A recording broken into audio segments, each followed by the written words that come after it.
Hello, everyone. It's Alicia Brasher here at New Earth Children.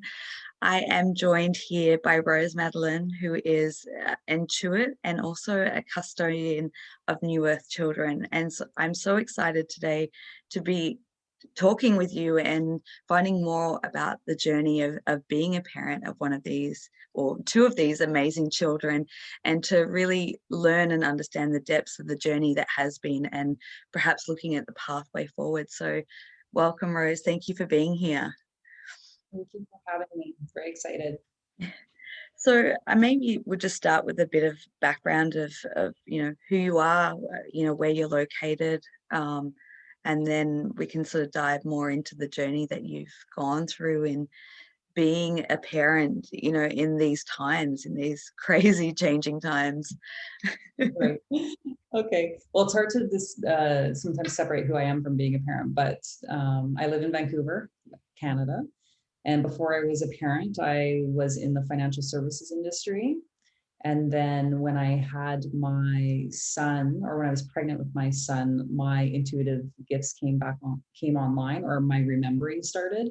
And that was over 10 years ago, 11 years ago. And it took me on a journey. And I'm really excited to share it because I think it's really potent with the time that we have now as parents making choices of what's best for our kids. Yeah. I hope that answers the Yeah, question. thank Oh, you. I have two kids, I guess I should say I have a 10-year-old boy and a 6-year-old girl. Mm-hmm. And yeah, excited to talk about the journey that I had with them. I wasn't with my son. I always say, like, I never was a perfect parent, but I've learned a lot along the way. So I want to share what I've learned as I've gone through my awakening, because my son really was the catalyst in my awakening, and it was such an incredible journey to be on, and still is. It's never Yeah. ending, right? Can you talk about what it was like, perhaps like through your pregnancy? I mean, you don't have to go as far back as conception, but I'm always curious about stories about how these high vibrational children come in and how it radically, I'm a big believer that these children that have been coming in for the last decade and still coming in, they are the awakening or the radical ascension for the parents involved, especially the mother that's carrying it. So can you talk a little bit about what that process was? Sure. It was a very different process between my son and my daughter because they were 4.5 years apart, and because I had already was on my journey. So I had very different experiences. And at first, I just like to say that I think every child is a vibrational gift. Every human is a vibrational gift. And there's nothing, I think it's just the momentum of remembering and awakening, but they're all we all have the abilities, right? With my son, when I was pregnant, I had a very clear vision of what would happen in the future. So future vision that came true. And then I started remembering that I've always had that. And through following my intuition, through my visions, my life has opened up beautifully, even though sometimes following those steps has been very difficult. So the vision I had when I was pregnant was that my child would be labeled as an autistic. And I still go back and forth in that I would be an advocate for children. And it was very strong. And I remember when I was pregnant, I didn't know what autism was. So this was like 11 years ago. And I know it's much more prevalent now, but for me, I think I had only known one child that was on the spectrum. It was like a family friend, and I didn't really understand what it was. And I thought that's really interesting. So, and fast forward, when my son was born, so that was like in the back of my mind, right? So when he was born, he just was different. I had 5 friends at the same time that my son was born that had babies all at the same time. So it was really an incredible experience because I could see the spectrum of 5 children all growing up at the same time and see the difference with my child. And so that kind of set us off on this journey of what is autism, going down the road of being involved in government funded programs, diagnosis, labels, medication at some point. And the further I went down that rabbit hole, the more disconnected my child became, and quite frankly, violent and upset. And I kept one side of the narrative was that he needs to be fixed, right? And then my intuition kicked in and was like, no, I need to let him be, and he's just not following the program, right? Yeah. So that was took me a while. I slowly leaned into this whole concept of unschooling, and which is, I believe, just letting your children be who they are. I know that you asked me about the pregnancy. Pregnant with my daughter, at that point, my son was 4, and I tried to do everything right at that pregnancy. So it was a very different thing. So with my son, I had him in the hospital. I had my epidural. I had, I was eating junky food. Like I was like in it to win it with him, right? And then with my daughter, I was like, oh, I'm gonna be perfect this time. It's like this is like what parents do. You're like, I'm gonna do everything different. So I at that point in the game, because when I started researching around my son, I started pulling the thread around the food systems and that thing. And so I was eating really clean. I wasn't eating any GMOs or anything like that. Just like I was plant-based and just really healthy, right? To the obsessive points. And so I had wanted to do the home birth experience with her. So I had her at home. I didn't have the epidural. I had the midwives. It was a different experience. I feel like parents today now, there's much more understanding around the fear of childbirth, and I still had a lot of fear of the pain. So it was, I always say if I had a third one, I'd do it right. You get it even better. But it's funny how you always have an idea in your mind of what you think it's going to be and what you want it to be. And then with each child, it's different and they change your mind. It's like, they drop your expectations of everything you have of your child and your pregnancy and just be in the flow of it. So that would be the differences on their pregnancy. She's 6 now. She was born at home. She's never been to a doctor. She's never been sick. She's never been to school. So,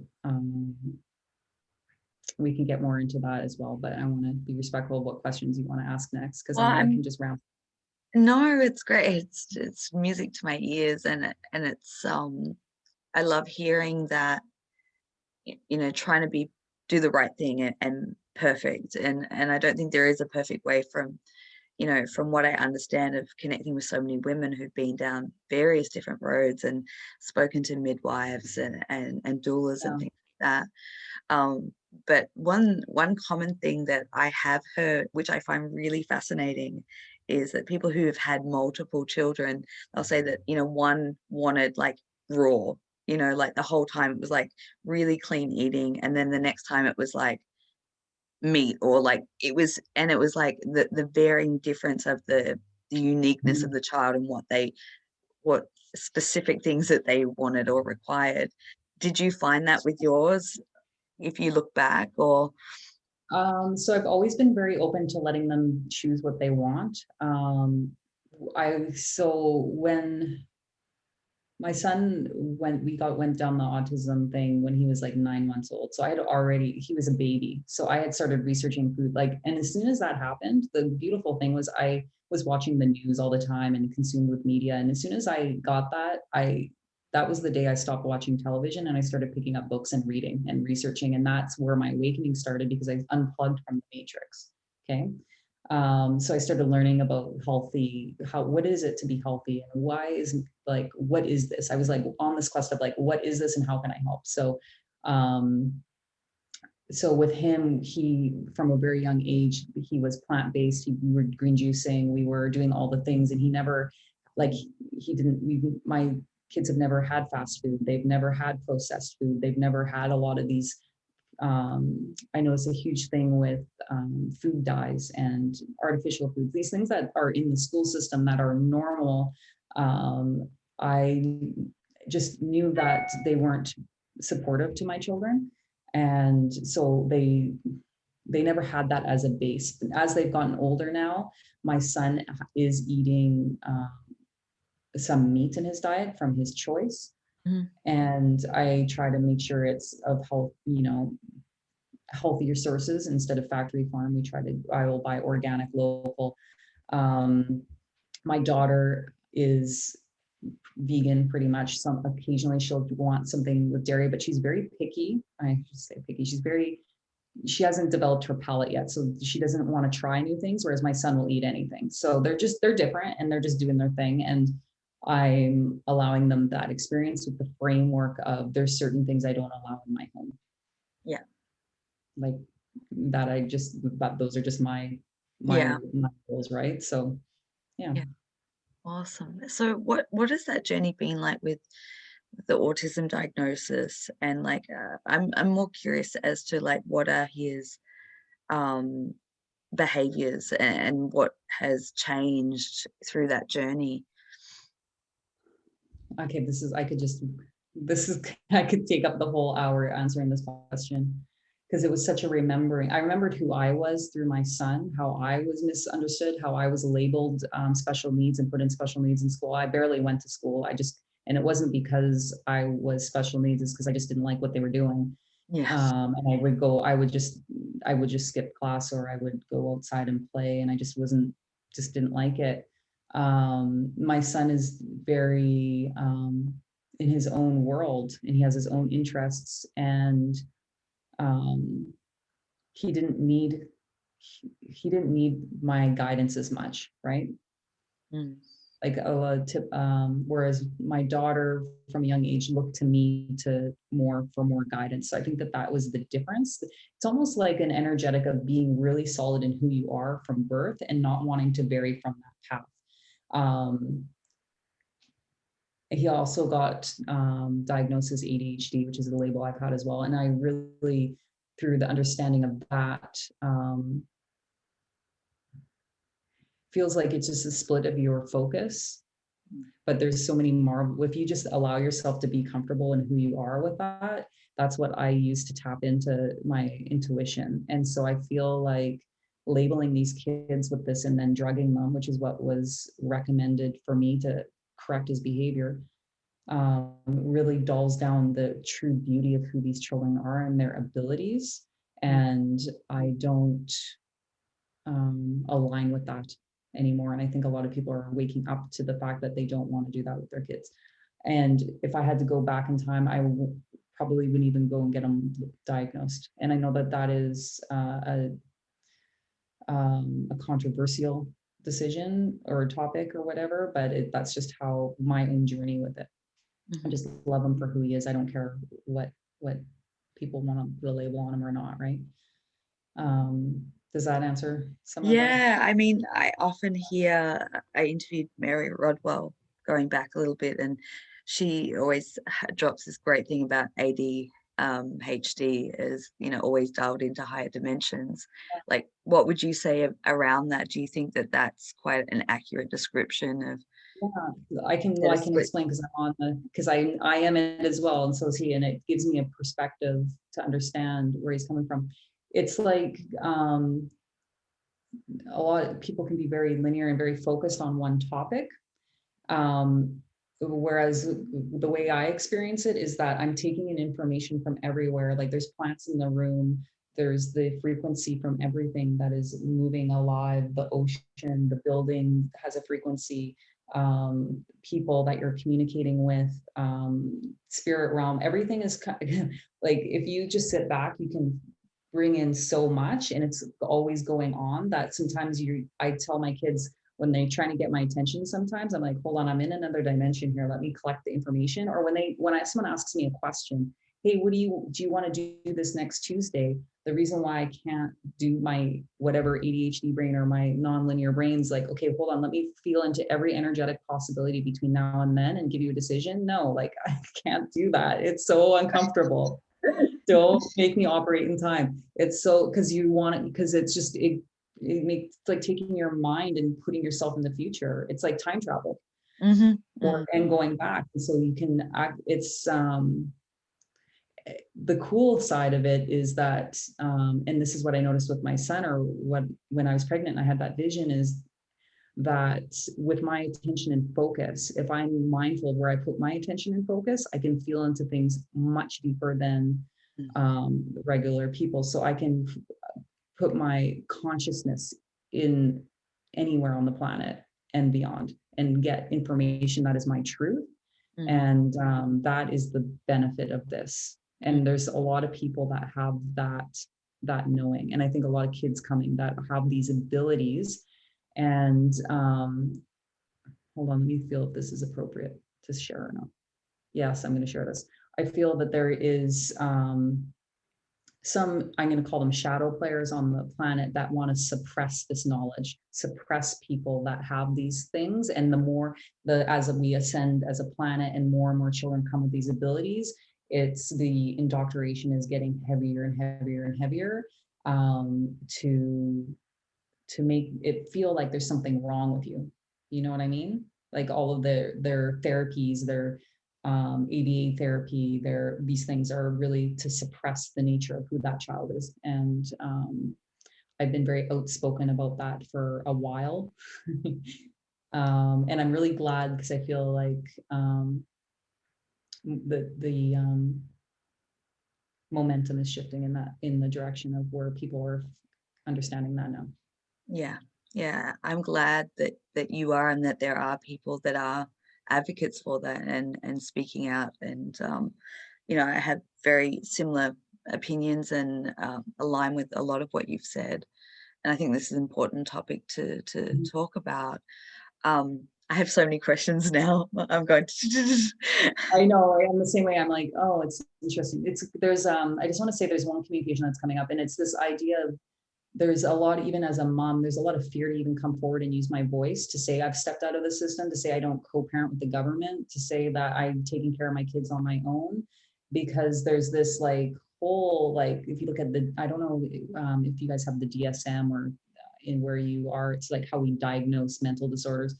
It's almost like there's a fear that you're doing it wrong. Like, I think that you'll be taken away by the man, or these ancestral fears, right? That, we can go back and trace the lineage of how they started. But I feel like there's so many of us on the planet right now that they can't burn us all at the stakes. We got too many people now. So it's safe to come out and be like, actually, no, we're not going to participate in that system now because we have more numbers and we outnumber you now. Yeah, I would agree. Actually, I saw a meme recently that said to burn a witch at the stake means to admit that magic exists. I said last year when this whole expression started happening on the planet, I was like, guys, it's time to come out because they can't burn us all. Yeah. No. They can't. Chills as you say that. It's like you can't. So it's either you're going to step into the truth of who you are, or you're not. And when you are not in the truth of who you are, you're anxious, and there's something, feels like you're stuck and there's something wrong and you're blocking abundance from coming to you. When you are in alignment with who you are, the universe opens up to support you. I live in the crazy abundant life by just being who I am. Yeah. And that's the message I really want to share, is that there's no fear that my kids aren't going to make it because they're not in school, because I know that they're being who they are. Imagine if you were allowed as a child to put all of your attention and focus on what you desire. And then when you don't desire that, to do something else you desire. Like, how happy, in that your whole goal in life is happiness. And you get really good at doing something that makes you happy. Like, how could you not be successful by being that, instead of the opposite, which is, here's your 6 subjects, pick the one that makes you the most money, and shut up, sit in your desk, do it, and then go and listen to a boss 9 to 5 and do the thing, and then follow the program. And then that's your success. Like, to me, that's, it's one way to do it, but I think we are seeing it's not working. Yeah. That's right? Working. Yeah. So, all right, I've got two lines of where I want to go next. Yeah. So I'll let you choose. The first question that comes to mind was, how did your abilities merge with your kids through the process of carrying them? Or if that's something that you've reflected on. Oh, and then also I want to talk about, being able to homeschool and what that process was like. So whichever direction you want to go first. Ooh, okay, yeah, that's good. So if I get off topic, because sometimes I'll get into like a consciousness stream. Go wherever you need to. My awakening was tied so hand in hand with my own children. So my son and that first vision, and then going through that, he is someone that refuses to be out of his personal alignment, and he's also very energetically sensitive. So if he and he can feel into things much I wouldn't say much deeper than he's learning to where to put his focus and attention. I can put my focus on contrast and spin myself out. Okay. Mm, Because if you can feel into things deeply and then you think about what's going on the planet, you can spin yourself out. So my son is 10 and he's learning where to put his focus and attention. And I had to learn that that's what was going on with him. And I didn't realize if you were unawakened, you could see him as a child that's freaking out because he's a problem child. But now I can feel into what he's tapping into and understand that he's just scared or he feels uncomfortable and unsafe in this planet or the people or energy around him. So I can have those conversations with him. That was my own ascension process as a parent to be able, how do I support this kid? And you don't, every child is so different that it takes really, you have to get to know your own kid. My daughter is completely different. She's has zero tolerance to um, feel into contrast at all. And she's on the other, like it's almost like the energetic of that generation. She's 6 is she's so forward focused. She's like, my brother's sitting here like wanting to focus on something like this. And she's like, hey, look over there. There's a puppy, like chill. She's like, what are you going to do this summer? Everyone's like, what are you going to do this summer? Right. Oh, lockdown. She's like, I'm going to get ice cream and pet dogs. Like she's happy because that's what she wants to focus on, what she can create that's happy. And he's still doing that. So they have different ways. And I've learned to parent through that. And anytime I get triggered, because it's hard being a parent and I'm not perfect, but it's my own opportunity to clean up my own energetics. So through that back and forth is the opportunity to work on, it's just like relationships. You can be all spiritual all you want, then you go get a boyfriend or your girlfriend and you see how spiritual you are. It's the same thing with kids that you can't get away, you can't break up with them. Okay. So it's like, you're either going to be in it or you're not, right? You're going to be, are you in or are you out with this kid? So I was in, and it's not always pretty, but we always come back to, I'll have an open conversation with him after. Like even today, he's like, we've had this, like, we were just at it. We were fighting. He's like, I love you, mom. I'm like, really? You love me even when I'm going crazy? And he's like, yeah. And I'm like, yeah, me too. We're kind of fucked. So sometimes we're kind of messed up sometimes, but that's just the human experience, right? So I believe in like showing them the whole process of what does a human look like in their contrast and in their expansion, and how do you merge from your emotional state from one to the other, and how do you do so in a way that's not bypassing, but also not spending a lot of time in the places that don't feel good, because I want to be focused on things that feel good for my kids. So that was the first question, I believe. And then the second question was, how did I get into unschooling? Yeah. Okay. What was that? I really had no choice, I say, because it's interesting. So my son, I was always the parent that I wanted to see what was going on with him. So I had him in daycare, and he was the kid, or not daycare, sorry, he's never in daycare, preschool. Started out with a preschool 2 days a week when he was 3 or 4. And I just observed him, and it was always hard for him. And then as he got a little bit older and there was more demands on him. So when he was in kindergarten he went to school from kindergarten to grade 2. And I knew, based on his needs of always needing a one-on-one support. I don't know, everyone's situation is different, but in Canada, in Vancouver, in the province of British Columbia, they have stripped funding from our school system so that teachers are paying for supplies out of their own pocket.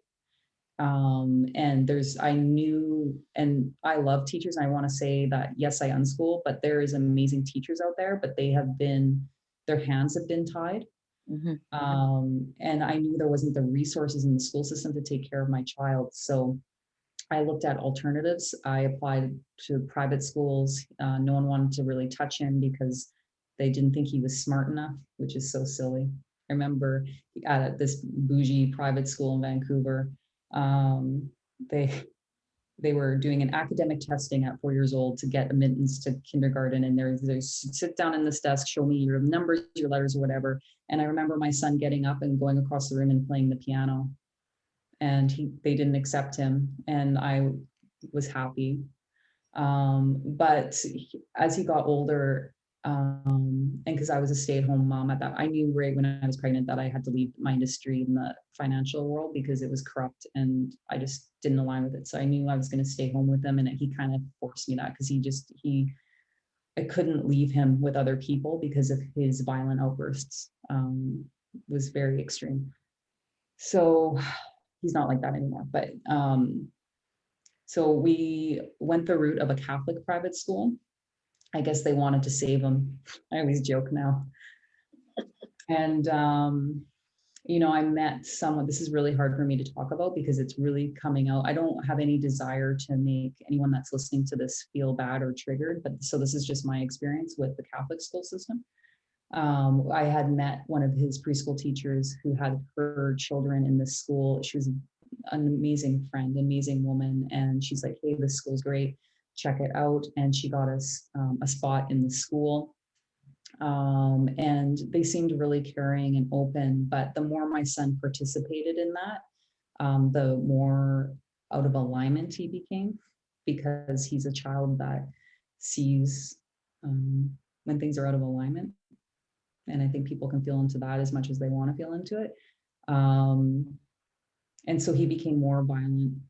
And I used to have to drive a minivan with a handicap sticker on my van because at any moment I'd have to go and football carry my kid out of a situation and strap him in a car. So I would be called to the school because he'd be swearing and yelling and kicking the principal. Like looking back now, I know what he was feeling into. And there's certain things he experienced in that school that are not okay. And I woke up to that and I took him out.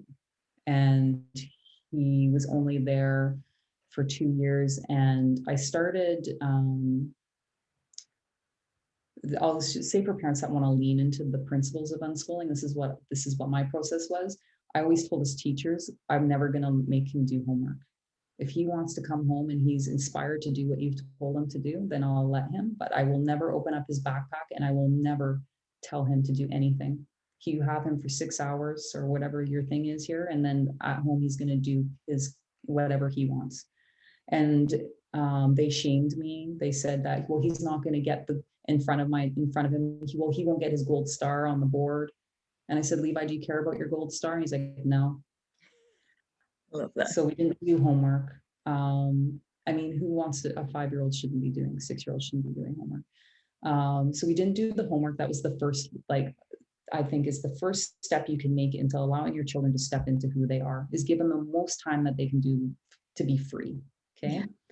Then I went part-time. This is the whole experience of COVID, by the way, is a manifestation of children that wanted to be out of the school system. So this is brilliant. I had to do this when it wasn't this way. And all my friends thought I was crazy. The school system shamed me. Like, it was hard, but now you guys have an amazing opportunity to really lean into this. And trust me, if you feel scared or uncomfortable, parents listening to this, but it's the best thing for your kids to get them out of the school system. It's a blessing and you will thank yourself later. So then I did part-time days. So I said to them, he's not feeling like coming to school today. And they're like, well, what are you doing? Are you homeschooling me this? And I'm like, we're just not feeling it today. And I didn't give them information because this is my kid. And so then I started doing 2 days a week. And then because I wanted to see how he was at home. And then I stopped medicating him. And it was a process because for me as a mom, he was so wild when he wasn't medicated that I had to, sorry, I got a call. Hopefully that didn't mess up. I had to take care of my own needs because I also had at the time a newborn and another child. So, and I didn't have support, I didn't have a lot of support. Yes, I had a husband at the time and my parents, but they didn't, it was just a lot of work to take care of my son. So the school system, and I get this, was helpful in that way. So I had to position myself in a way where I could take care of my own health or get to a certain level where I could say, okay, you're good. I'm going to take you all the time now. And I get that transition. So that's what I did with him. And then with my daughter, I just never sent her. I never did. Actually, I sent her to preschool. She went for 2 months, 2 days a week. And I observed her and I observed how she started changing who she was to fit into a crowd. And I didn't like it and I pulled her out. And my kids are you want me to continue to talk about? Yeah, keep going. Yeah. So another thing people say is, oh, what about the social aspects? My kids are on the playground, the kindest, nicest children that want to play with everybody, no matter their age, no matter anything like this. They don't understand bullying at all. Like my 6-year-old walked up to this group of boys and they started making fun of her, and she just looked at them and laughed. And she was like, okay. And she followed them around. Like she was like, they are so confident in who they are Mm. that they attract everything. Mhm. And don't we want that? Yeah. And the idea of this, like bullying or racism or all this stuff that they try to teach your kid not to be, it's not even on the radar because we don't even talk about that. How Mm. about we just feel what it feels good to you today, be a good person, and then go out in the world from that frequency and see how you interact with people. You know, they've taught themselves, I don't, because I'm a lazy mom, they've taught themselves how to read. I was told my son would never walk, he would never talk, he would never read. I would have to support him my whole life. He's taught himself how to read and write. He's an accomplished musician. He's into architecture. He's incredibly smart and outgoing. And he did all of that on his own, just when I stepped out of the way to let him be who he wanted to be. And my daughter is amazing too. Like she's, I mean, got her own thing, completely two different children, but I'm not worried about them making it. Is it hard because I had to completely redo my life to fit around my kids? Yeah, but I also agreed to bring children onto this planet. And I didn't, it was hard at first because a lot of people were judgmental, like I said. I went through a divorce in the middle of this, and I did unschooling all at once. So there was a lot of things that I had to step through. And I only like to say that because I think sometimes people look at my outer expression and they come back with, it must be nice to be you. But I wasn't born with a silver spoon in my mouth. I want to make that clear. I've gone through my own trauma. I just don't like to go there because I like to focus on what's moving forward. And I created it from my mindset and by trusting my spirit and my soul. And I feel like if everybody listens to their heart, Mm. the universe supports that. Massively. Yeah. I'm almost speechless right now. It's such a moving and powerful journey that you've been on and still going on, going through. This is never Um, ending. and what inspiration your children are. Just when you were talking about, your son and when he, got up and played the piano, like that moved me in a way. It was like, were you able to easily identify where their gifts were from a young age, or at what age did you start to see where their alignment in terms of like what their abilities and gifts? This is the funny thing, is what I notice about the school system is that it stamps out creativity. Creativity isn't just you're born, you are going to be a soccer player. Your gift is a guitar. It's not one thing. Think about, well, I am a creative person. Creativity is when you are in alignment, and the creativity is God's source flowing through you, and it's expression. Okay. So we have to allow our children to express however they want, just like as adult, everybody, not just kids, but as adults, sometimes we've forgotten how important creative expression is, because when we're in that, we're communicating with the divine. So I don't know what they are going to be, but I assume that they're always going to be changing. They are into music as a creative expression, art. But I never want to put them in a box or a label. And I'm just always just curious to see what they'll do. So for instance, my son is into music, and we've tried lessons a few times, and I actually have another one starting next week. But it's funny because he'll get into a lesson and try to tell the teacher how to teach. Like I I'm like, love, or my daughter is into art. I'm like, would you like me to get an art tutor for you? She's like, no. She's like, why would someone come teach me art? She's like, they can come play with me, but no, like, so there's no, you don't need to do anything. You just need to allow, and it will unfold. And it's really cool to watch them go from expression to expression. And I think it's good to let a child experience different things where they're guided, and they're doing things that I never thought that I would have never thought. My son, for instance, is really into real estate. Like what 10-year-old's into real estate? So he's going into the energetics of buildings in our city, and he is memorizing the homes on our real estate website. So he can tell you, we live in a big city in Vancouver. He can tell you the buildings, he can tell you what the units look like, the square footage, and the energetic signature of the buildings. Like, okay, like, do they teach that in school? No, but I'm pretty confident that if he can do that, he's going to be okay. Like, kind of cool, I guess, cool. But so there's things that as we're moving into this new earth or new way of living, there are things these kids are tapping into that as parents, we have no idea. Okay, so it's always best just to allow them to teach you as much as possible, because how do you prepare for a world you've never seen with your eyes? Yeah. Right? Exactly. I'm so in awe right now. I just want to play with your kids. They're pretty cool. And I think that's such an important message that you share, because I often get asked the question of like, how do I connect with these, my children in that way? And not being a parent yet of myself, but just intuitively of how I've always interacted with kids is I've always said, ask them, engage with them with curiosity and see where that leads. That's sort of been my mindset. So it's so nice to hear you talk about that, and how just nurturing wherever their curiosity or expression wants to go, and being open to that, because I know that a lot of these kids are coming in. I mean, do your kids interact, non-physically as well? Is that something that has been a part of their experience in terms of connecting with different beings?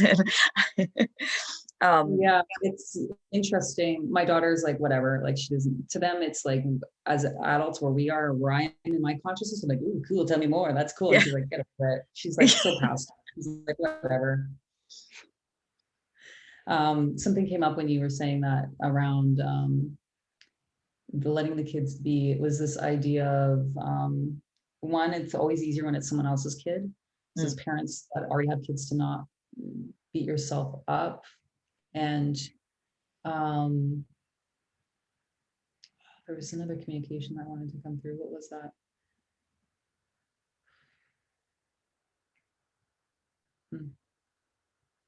It's gone.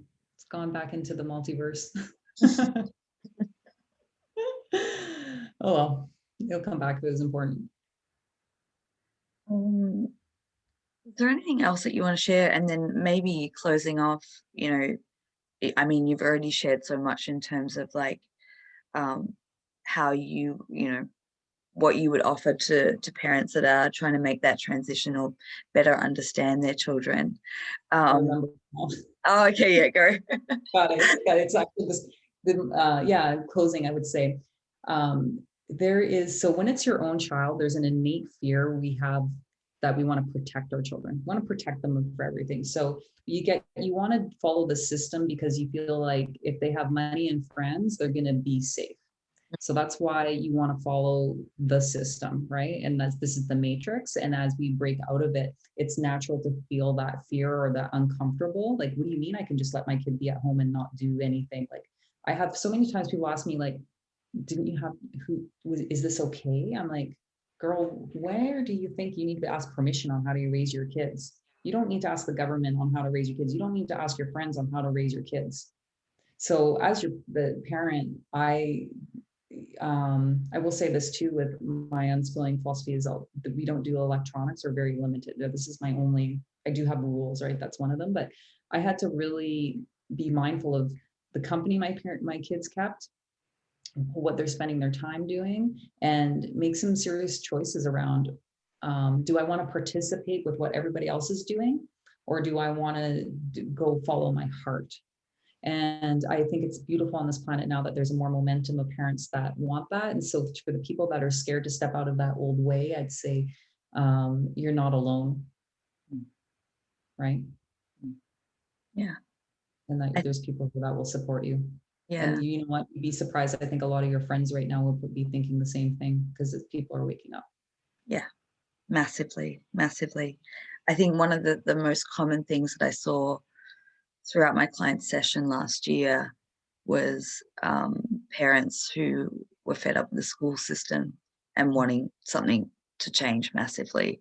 And for me, that was so exciting to see that, you know, so prevalent, whereas the prior year, that wouldn't have been a focus. And I've seen that shift and change. It's all humbling for something new building. It's uncomfortable right now, but it's all just for our to witness what's ending so we can focus on the beginning. So to Where do remember to put the focus on what we're creating, right? Yeah, 100%. Where do you see education systems in the future? Mm, I almost think that it's the parents that need to go back to school to remember who they are, and kids really don't need to be schooled. I feel like there's more of an idea of quantum learning, of places where communities help raise their kids again. I love this concept. Like I like to put in front of my children adults that are in their frequency or in their alignment. And if I see my child has an interest in, like, let's say music or skateboarding or real estate, I'll search someone out that can be an influence in their life, right? So build your community of positive influence people, and as a community, we do it together because every parent has a special thing. And it'll take time to transition into these new systems of how I think everything's coming back down to the community, even with small business. Everything's coming back down to less government involvement, more community support in how we raise our children, how we grow our food, how we support and love one another. And when we put our resources back into communities, back into our families, we have so much more to share and give. And when we unplug from the corrupt system that basically is the slavery, debt matrix slavery system, when we put our resources back into ourselves, that's where I see the transition. But there's going to be a time there where people will need to come up to speed with these new frequencies on this planet, because there definitely is a split right now of people that are living one way and people that want to live in a different way. And it's such an interesting time on this planet to where you can choose. But I do feel eventually we will be in a completely different world. This is what my visions are. How fast we get there depends on the frequencies and mindsets of the collective and their dedicated focus. So I always say, if I have an idea or a dream of what something is, I always then ask the question to myself or my consciousness, okay, but what if it could be even better and easier? What then? And I always want to continue to expand and grow. So even if what I'm saying on this call right now, I know that I will continue to grow and expand from it, and to take that same approach with our children and how we school them or Beautiful. unschool them. Cool. I love that terminology. Today's the first day that I've come across that terminology. So I thank you for that. What, And unschooling? yeah, unschooling. Yeah. Oh, I should explain this. Homeschooling is taking the government curriculum, your school program, and doing it at home. Yeah. Okay. Yeah. Unschooling is actually, we wake up when we want and we do what we want. We choose joy every day. End of curriculum. It's a difference. Yeah, I love that.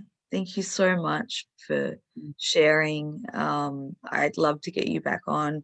Thank you everyone for watching. If you do have specific questions, if you're open to that, maybe we can come back and go through any questions that people might have. This is conversations obviously going to spark a lot for different people where they're at in different situations. And also, I will put in the description box below how people can connect with you if they feel in alignment and guided. I know that you do offer intuitive sessions for people.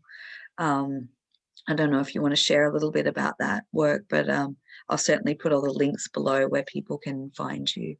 Sure. Yeah, they can, if the people are interested, I have a website. I do a variety of different things with my talents. So, but it's all intuitive based. And so you can put that there. And if people feel aligned, they can reach out and learn more.